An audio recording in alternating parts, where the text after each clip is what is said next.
Great. Okay, so we'll see how you guys do with this one. Today is a lecture that last 2 times I taught this class got held to the end because it's like chapter 8 in the book. I've moved it up because it tends to be actually helpful in developing more complex VHDL.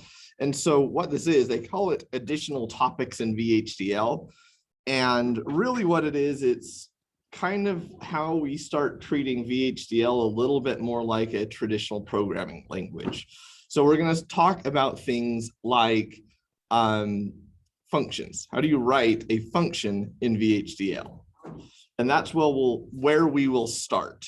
So a function can be used anywhere a assignment call can be used. So like, you know how we write A gets assigned to B, like I'm going to just do this. I'm just going to create kind of a dummy file here just so I can type when I need to. Okay.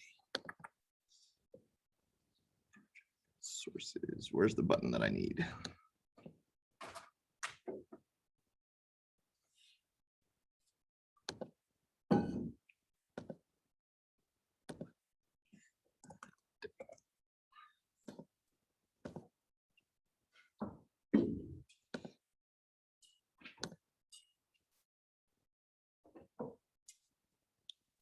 Where did you go? Okay, yeah, so an assignment statement, right, is just saying A is getting assigned to B. But I don't have to just stick to that. Say I wrote a function that all it does is rotate a value. And I wanted to call it, right? So if I had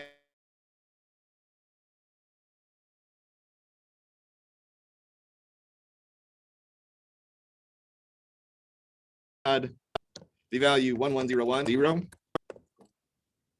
right? Something like that. Let me write it this way. So that's what a rotate right function would do, spin it around. So say I wrote a function that did that, I could just declare it as rotate right, if that was my function name, of A. Okay, and really, I don't think VHDL is going to like that. Verilog would probably let me do it that way, but I'll say we'll give it a new value, B. Okay. Of course, it's going to throw up errors. I haven't declared signals right or anything. What you'll notice about this type of declaration, though, is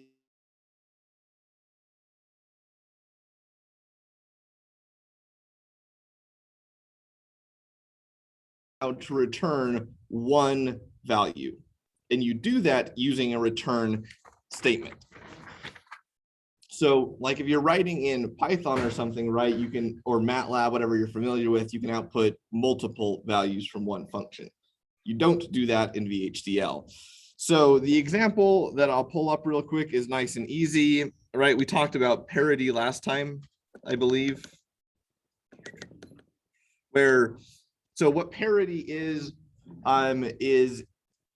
in data communications, you have, if you have a 4-bit vector, for example, and you want some error checking, you add a 5th bit that is 1 if it's even and 0 if it's odd, or vice versa, right? Parity is just an error check, because if one of the data packet bits flip, then the parity is off and you know that it's been an error. So in order to have a missed error, you have to have 2 bits be wrong in a given package, which the probability of that in a well-designed system is extremely low. So let's go ahead and go through a function that's just going to make parity exactly as I talked about. So it's going to take a 3-bit input vector and return a bit vector. Okay, now you'll notice there's no name associated with this output variable. It's just expecting a type on the return. So the way that parity works turns out is much like an adder in the carry, is I could just XOR all of the values together, and this will create even parity is what it's called. And then I can concatenate the input vector A with that calculated parity. And now I have a 5-bit vector And the last bit is the parity vector, right? Error checking. So talked about this last time, and then you just say return B. So now that B is going to be a bit vector because we assigned it to A and parity, right? And that's really all we need to write a function. So now I would have this function called parity F. And if I wanted to go to a new file and I wanted to use that parity, I could use it similar to B gets assigned to parity F of A. And assuming A is a 4-bit vector, 4-bit bit vector, then B would output a 5-bit bit vector with a parity bit on it, right? That's all a function is doing. They're not especially complicated in concept. Where people end up getting messed up is they're actually a little bit tricky to write correctly. But if you're doing something that needs a lot of some operation all the time, then functions become really helpful, right? There is, let's do another example real quick if I have that pulled up.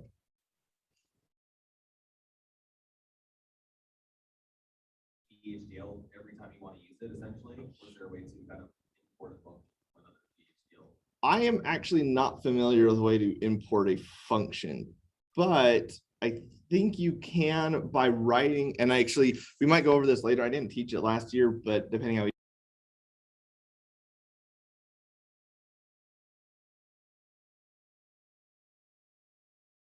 so then you can write your own function. So I haven't done this because a lot of times when you go and get a job, that wherever you work will have a well-organized, hopefully, library that they will have you import that will have functions like that you tend to use in your job all the time. So I've not had to actually do it myself ever in a career because someone else manages kind of that company libraries kind of aspect of it. But yeah, you can create your own libraries and create your own functions, and you can even create, and I won't cover this, but it's in the book, you can create your own overloaded functions so that you can write functions, for example, how you can't just add standard logic vectors, like, right? You can't do +1, you have to do the stupid conversions. You can write a library that overloads an add function into standard logic vectors, for example. Okay. So this one is the same kind of thing. Notice we're returning a specific type. Again, it's just going to be a bit vector. All you have to do is let it know what type it returns. It's so that when you go to the higher level module, it can make sure that the return type is the same as the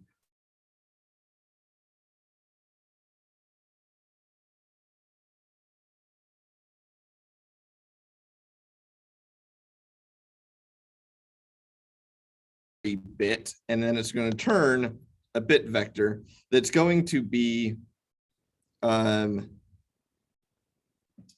sum. Okay. So let's walk through real quick what we do here for a 4-bit adder is, you'll notice this is going to be like, this would be what you would do if you've designed an adder in logic and then you wanted to create a process, procedure, function in your test bench to do the comparison for you. Because the giveaway is this equal sign, right? That is used in variables which do not implement in digital logic well. Okay. All right, so those are your kind of clues that this is more for a test bench design. So you declare your cout, cin, and sum. And now we've talked about loops, right? This is just calling it loop 1. I guess this should probably be back here for clarity. It's going to go through 4 steps. The carry out is just the OR of that, right? That expression should be somewhat familiar if you designed an adder before. Then each loop is going to create a sum at the index. So the first loop is sum at 0, the second loop is sum at 1, right? And it's going to take A at 1. Essentially, it's going A at 1 plus B at 1 plus Cn, right? Where Cn is here. But we update Cn after this assignment. So then we've updated CN from A at 0, B at 0. Then we iterate to B at 1, A at 1, B at 1, and we have that new CN calculated. We add that together and we step through each of those. Then at the end of it, we assign the last bit, right? The 5th bit, because if you add two 4-bit vectors together, you end up with a 5-bit sum. So we just assign sum at 4 at this cout, which is calculated here. So that's how you would write a loop for an adder, which we've done before, but then you can instantiate that inside of a function. So now anytime I need a 4-bit adder, I would just write add 4f of parentheses A, B, C, N. You can also write functions. Functions do work pretty well as in actual synthesizable logic. They work fine as long as you write the function to be synthesizable logic. And all we really have to do for that one is change from variable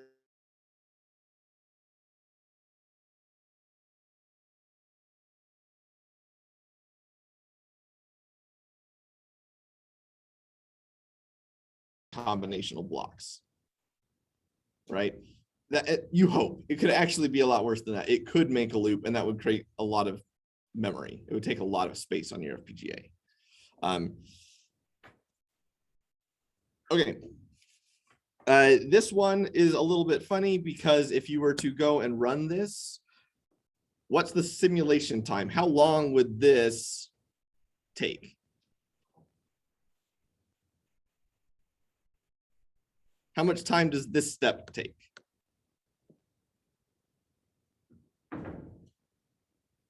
Zero seconds. Remember, these are instantaneous.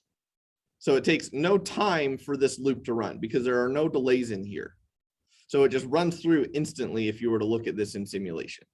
It doesn't even take the delta, which would happen if I was using signals, right? So if I had that kind of assignment, that then takes a delta, right? Which is the smallest simulated time step. That doesn't, the delta doesn't even happen here. It still happens sequentially in no time. Okay.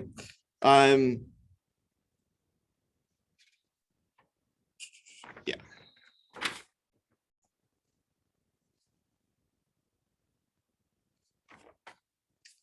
All right. Similar to functions, we can make procedures, right? And a procedure is, I've actually given you an example of one of these before, which is in your lab. I gave you a procedure. Which one? Yeah, yep, lab 1 test bench. So procedures we tend to use in test benches way more often than we're going to use it in actual VHDL. They tend to be much more test bench friendly and not very implementation friendly. And the difference between a procedure and a function is a procedure can return any number of values through a parameterized list.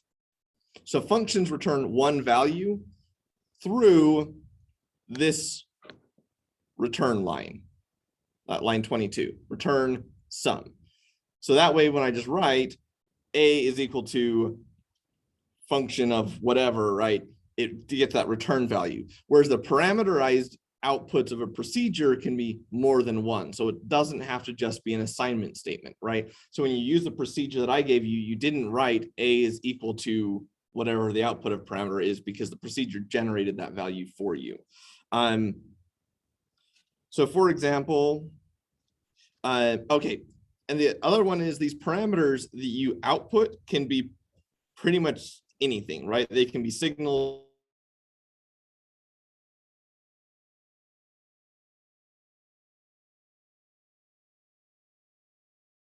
variables, they could be synthesized very well. So if I go look at, what's the name of this one? Advec.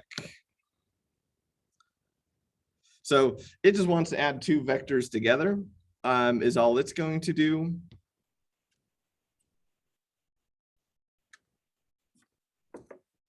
And it's going to look a little bit in the same structure as any of your entities might, where it's going to have inputs and outputs. So it's going to take, so its name is advec. It has an error because I don't have like all of the architecture and everything around it. But you can ignore the error. It's going to take the inputs, add 1, add 2. Those are your ports. They're not really ports because it's not an actual digital component. They're in and they're bit vectors. It also has CN, which is a bit, right? So we're doing essentially the same thing. We're adding 2 values together.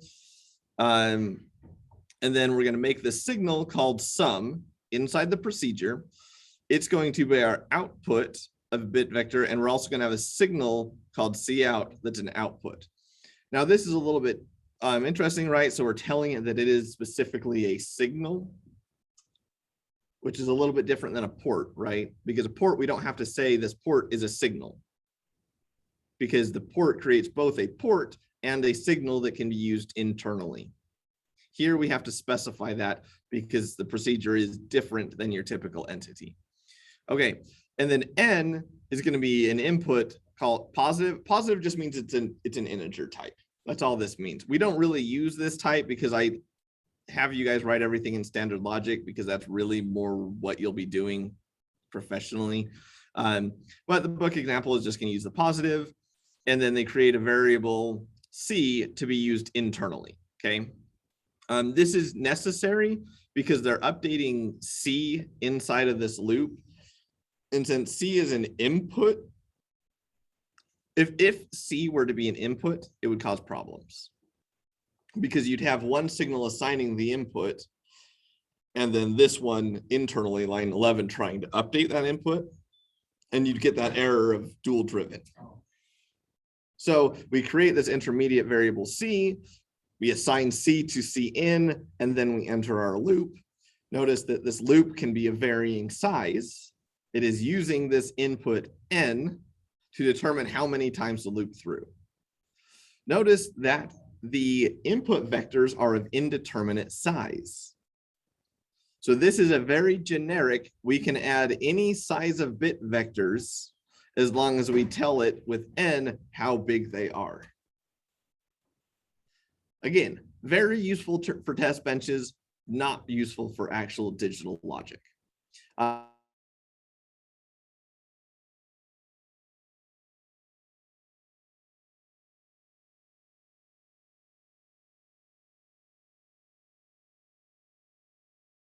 Does the same thing. It adds update C, adds update C's, update C out. Notice there's no return. It's because these ports, the out and C out, sorry, sum and C out are accessible through these ports. And I can have as many of those as I want. I don't need a return. Okay.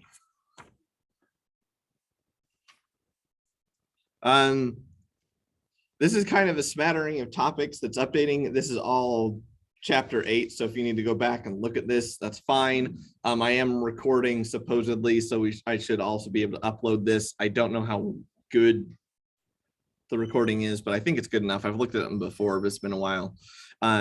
So I know this is a lot of different information, but I think it's going to be all useful for you coming up soon.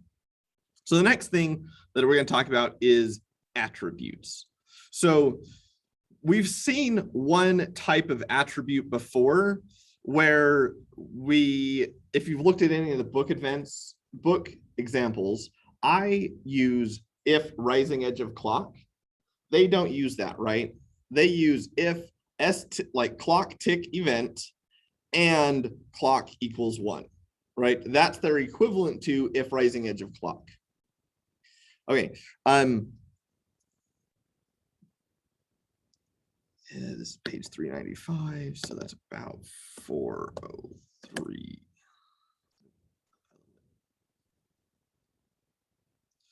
Okay.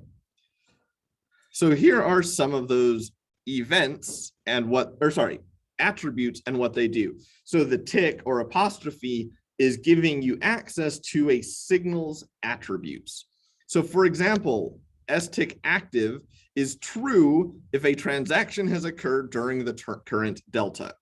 So delta is the minimum amount of simulation time, and a bunch of things can happen within a delta potentially, but most of the time it's one line per delta. And so like this STIC event is running through the simulation, and if it determines that that clock cycle is the one where S, the signal, went from 0 to 1 or 1 to 0, right? That's an event. An event is either a transition or not. Whereas a transaction, let me make sure I do this right, is a transaction is any time you assign a value. So if A is 5 and B is 5,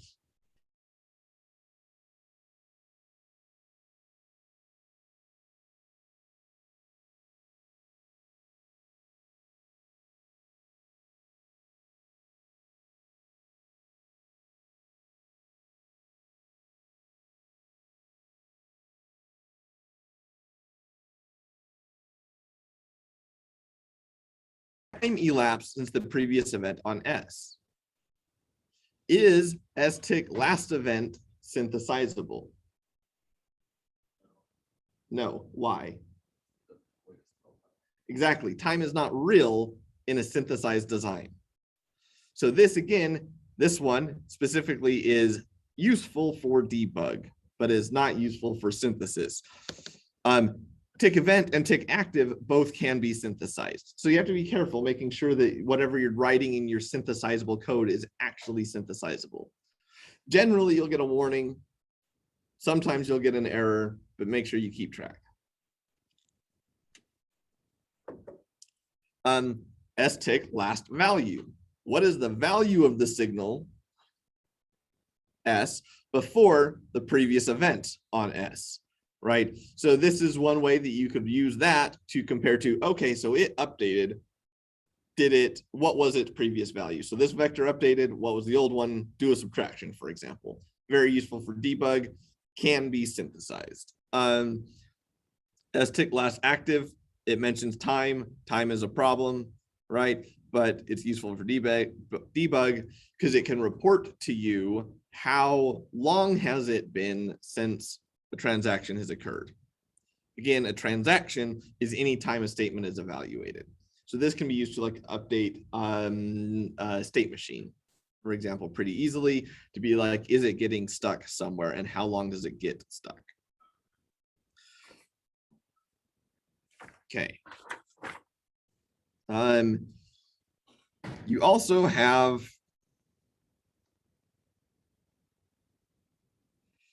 these attributes that create a signal. Okay. So STIC delayed time signal, which makes a signal, which is the same as S, just delayed by a little bit of time. So this would create a new signal based off of S that's just S delayed. Of course, time doesn't synthesize. Again, most of these for test. Stable is how long is it stable? More specifically is it's a signal that is true if S has been stable for a specified amount of time. S quiet is true if S has not had a transaction for a specific amount of time. Again, very useful for debug.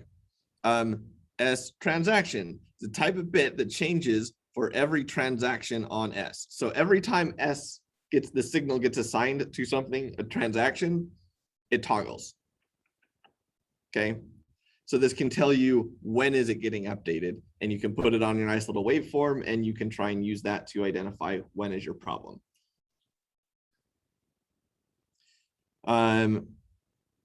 So let's go ahead and look at this real quick. So what this is doing is it's utilizing some of those delayed. So we have inputs B and C that are just bits. And then we're going to create these intermediate signals, which I'll get into. And then you're going to stick an operation of A is B and C. Then C delayed, I really should click on that. C delayed is going to be C, which is an input, delayed by 5 nanoseconds.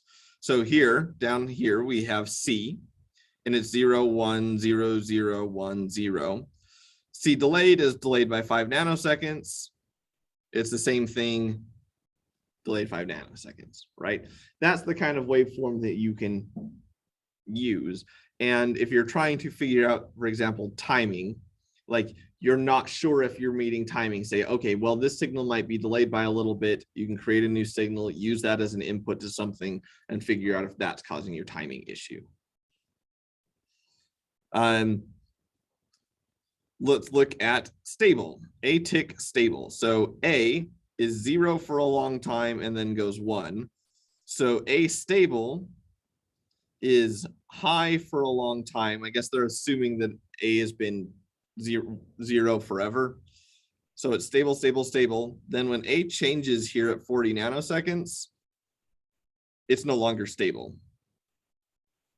right? But then it stays stable for a little while, so it turns back high, 5 nanoseconds, and then it changes again, so it drops low. So that's just telling you if this signal is stable or not. Okay. There are a whole bunch more signals that can give you array attributes, right?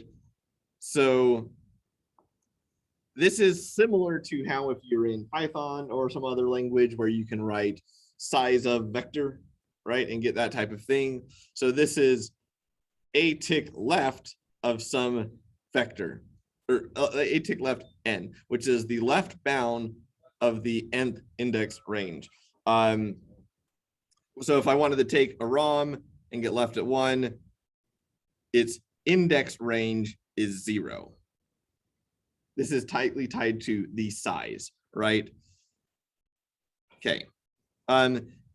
These ones I think I'll skip because they're all kind of I guess annoying is a good way to say it, but they're all based off of this type ROM. Okay, so this is their example. So they're creating a ROM. It is an array that is 0 to 15 and 7 down to 0. So it's 15 long, made up of 8-bit vectors. Okay, so each index 0 to 15 is an 8-bit, 8 bits, resulting in an 8-bit bit vector. Okay, so when I look, the left bound of the nth index, a tick left at n, is going to be left at 1, 0, left at 2, 7. Okay, a tick range, that's another good example. So if I take the ROM that I do, I look at its range at 1, its dimension of 1, right? That's the dimension we're looking at, is 0 to 15. So if I want to create something that is the same size as ROM, I could write B like in this type of declaration. So say I was creating a ROM and then I wanted to create a new array called B that is the same size. I could say B is array parentheses a tick range ROM, because it would return 0 to 15. If I use 1, 2 is the other dimension. You can take the reverse range and you can get the length, which is right, just the subtraction plus 1. Make sense? All this is doing is allowing you to access the size of your vectors. Okay.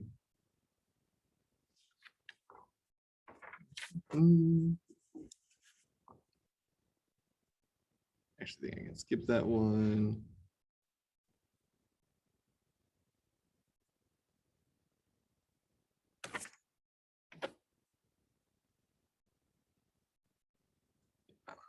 Okay.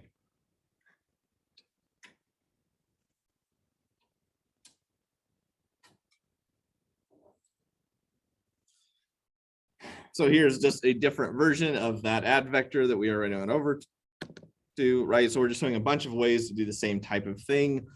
I'm just going to dive into the meat of it, right? Everything's just created the signals. And here's like the example of an assert signal is saying that we're trying to say that is N1 and N2, the inputs, equal in size? Well, the reason we're asking that question is because we have the signal add1 as an input. That goes into N1, which is creating a bit vector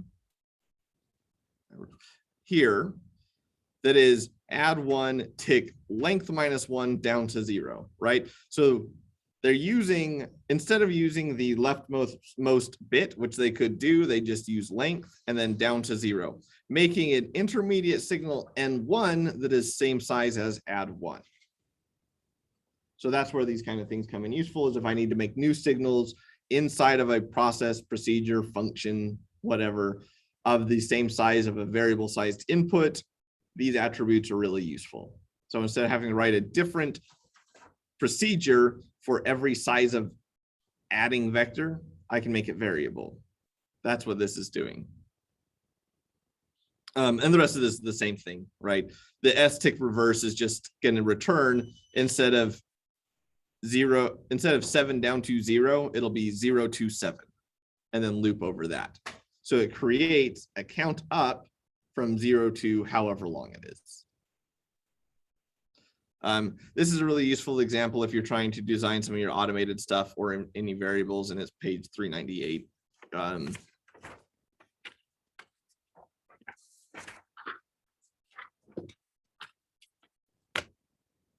Questions so far? All right, that's fine. I get it. This is just a lot of different info. But last time that was some of my feedback, is everybody wanted this earlier. Generally, I wait until you guys are a little more comfortable with VHDL, but I'm going to see how this goes. The next thing, and this starts getting into the really useful stuff, but you kind of had to know all of the things that I just talked about for this to make sense. And there's a thing called generics.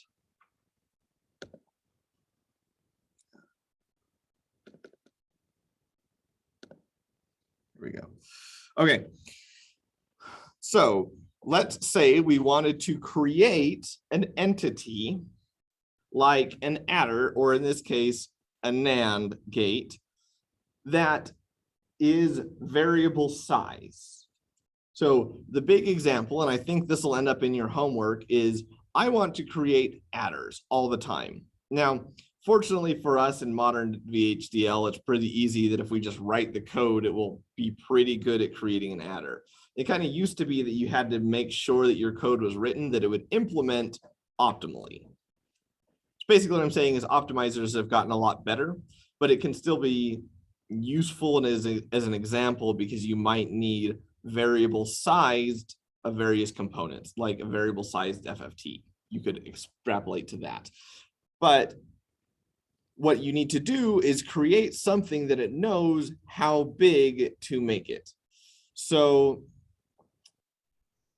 instead of just the port, which we are used to having, right? So this is the entity NAND2. In addition to the ports A and B with a C, which is the output, there is this generic, okay? And the generic is going to take a rise time, a fall time, their type times, and this natural of load, which I'll get to in just a moment, okay? So what we do is we say the NAND value, which is this intermediate signal, is just A NAND B. Then C is going to be the NAND value after rise time plus 3 nanoseconds times the load, which is something that you want to put in when NAND is 1. So,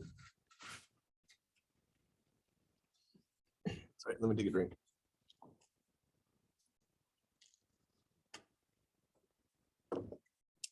Basically, what we're saying here is when the NAND value is 1, we want to simulate based on this rise time. When it's 0, we want to simulate based on fall time. What this allows me to do is have one NAND gate that I've written that I can throw in rise and fall times in order to simulate the timing of my circuit.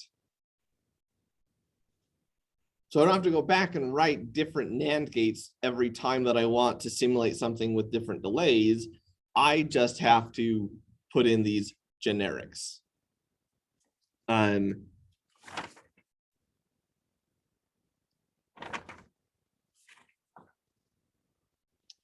think I have another example that's a little better. What is the else income This. or the when statement? Yeah. Yep. Yeah. This is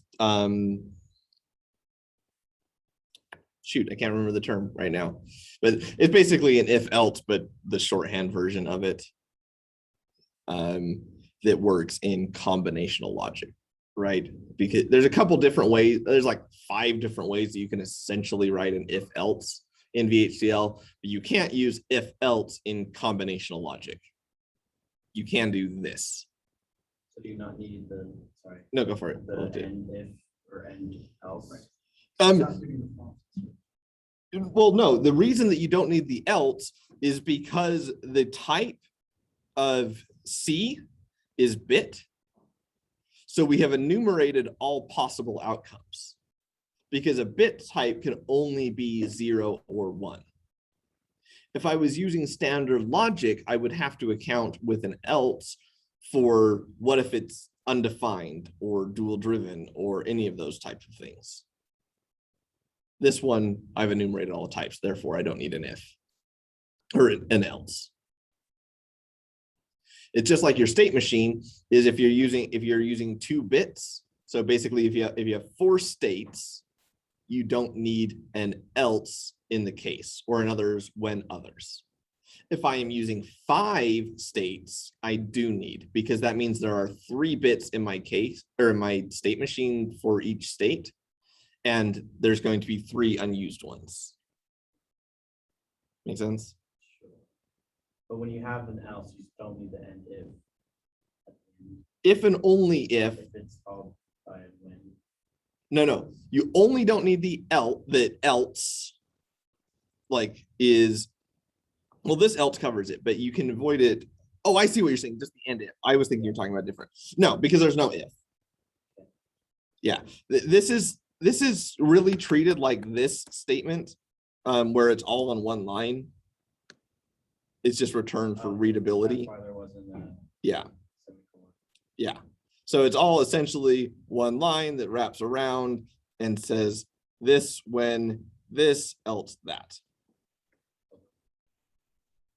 Yeah. I see what you're asking. You have a question?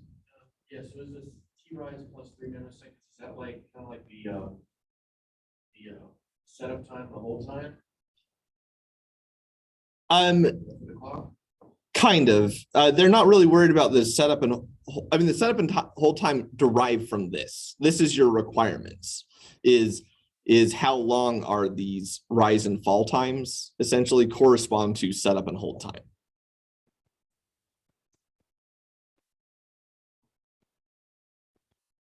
Does that answer your question?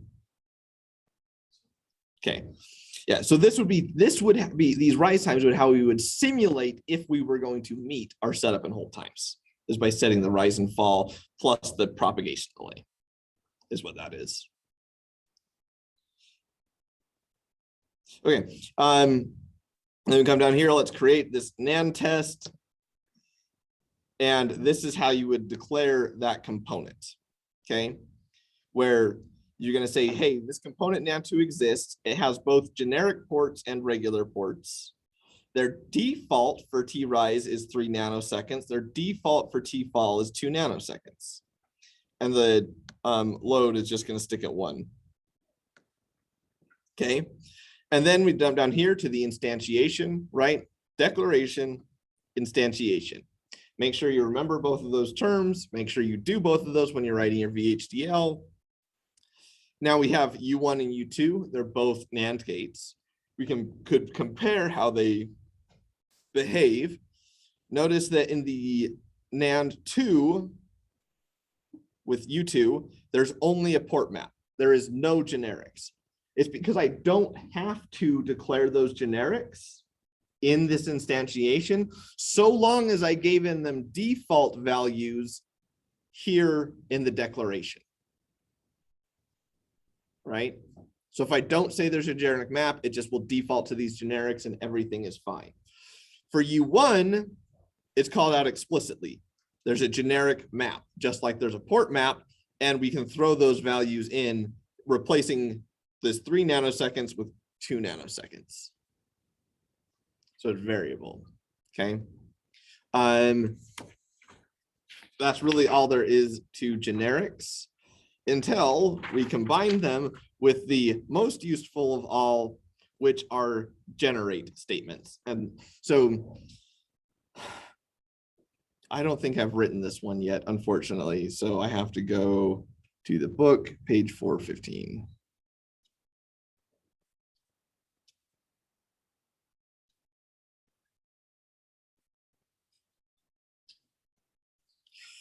Okay, so generate statements are going to provide you of an easy way of instantiating a whole bunch of one type of component. So for example, if I were to write one full adder and I wanted to create a loop to generate 8 full adders that are strung together to make an 8-bit adder, I can do that. So let's look at this adder 4. It's going to be that same idea, 4-bit adder. You're going to have this architecture with ports on it. Create that intermediate signal. In the begin, we assign the initial carry to carry in, same thing. And now we get to the generate. So we're going to have a component called full adder, okay? We're going to instantiate in this loop called full add 4. When I write that, I do full add 4 is for I in 0 to 3 generate. So instead of 0 to 3 loop, we're saying 0 to 3 generate. What that's going to do is step through I is equal to 0 to 3. This FAX, we're going to append a value that is corresponds to the loop variable I. So when you were to, if you were to go over and run this in here, you would look in your sources and it would have like this add 4. So actually, yeah, I haven't written it yet. Sorry. And it would create a bunch of instances of that were all going to be named FA0, FA1, FA2, FA3. Okay, that's what the generate's going to do. And now we can use that loop index to say, how are they tied together? Well, full adder port map A at I. So it's going to take A, which is port A, and throw it into, so A at 0 goes there. B at 0 goes here. C at 0 goes here. And then this C at I plus 1, that's the carry out. And that's where we're throwing it into the next one. So when it comes down and we update I, so this is 1 to start, right? Then we come back around, it makes the next full adder. So full adder 1, which is the second full adder, is going to have A at 1, B at 1, C at 1, which was generated here. So that's what this is doing, is automatically tying the carry out of FA0 to the carry in of FA1.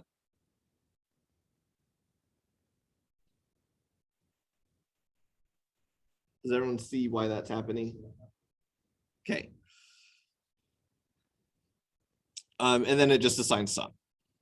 So that's how generate works.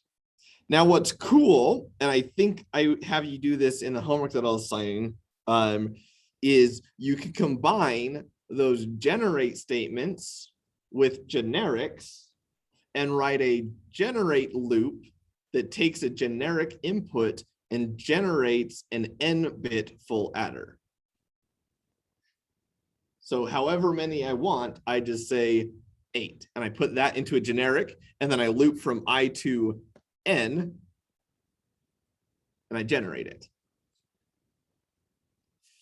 This is very useful. You guys will be programming some multipliers in one of the later chapters, and this can also be very helpful there. Like really helpful. Okay, you can go further and you can have conditional generate statements, which is what I'm talking about. So we're going to take the generic n is going to default to 4. And well, I'll just get into the code. Here's your generic parameters is L shift, which is a Boolean, and it's going to default to true. It's going to have this port D and Q out, and we're just going to build an n bit shift register. Okay. Build these internal signals. Q out pulls Q, right? That's that input. Then we're going to generate the left shift. So if left shift is true, then we can generate. So we can do conditional generate. We only want to make it if something is true. You're going to run into this way less often, right? Because when you're designing a digital system, you generally know if you need a component or not. I can imagine there's a couple of examples, but I've never actually ended up using a conditional generate, but they exist. And then the only other one I want to point to is this line right here, where the genRS is if not shift generate. Oh, that's why they're doing it, is they're determining whether they want to create a left shift or right shift register. So if it's L shift is true, it makes a left shift. Otherwise, it makes a right shift generator. That I see why they did it now. Okay. So the only thing I want is, so if it's not left shift, we're going to generate a right shift register called shifter. And it's going to take shift in and Q n down to 0, right? That n comes from this generic, and it makes an n bit shift register for us. Simple as that. It's the same port calling. So if I wanted an n bit adder, I would create generic n equals whatever my default wants to be. I'd have ports A and B for my adder, and then they would based on be n, and I would generate 1 to n, well, 0 to n full adders instead of a million copy and paste, right? If I was making a 4-bit full adder, it doesn't matter. If I'm making a 32-bit full adder, I would really, truly hate to write 32 instantiations of a full adder.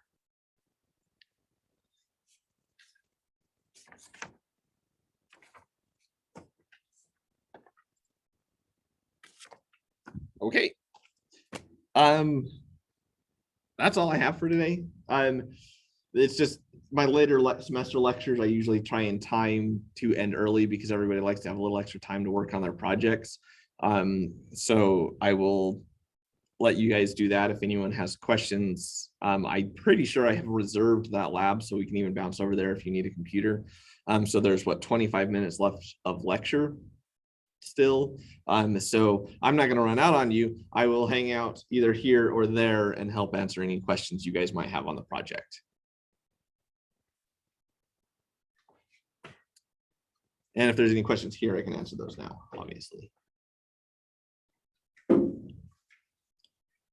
Okay, well, let me stop the recording then.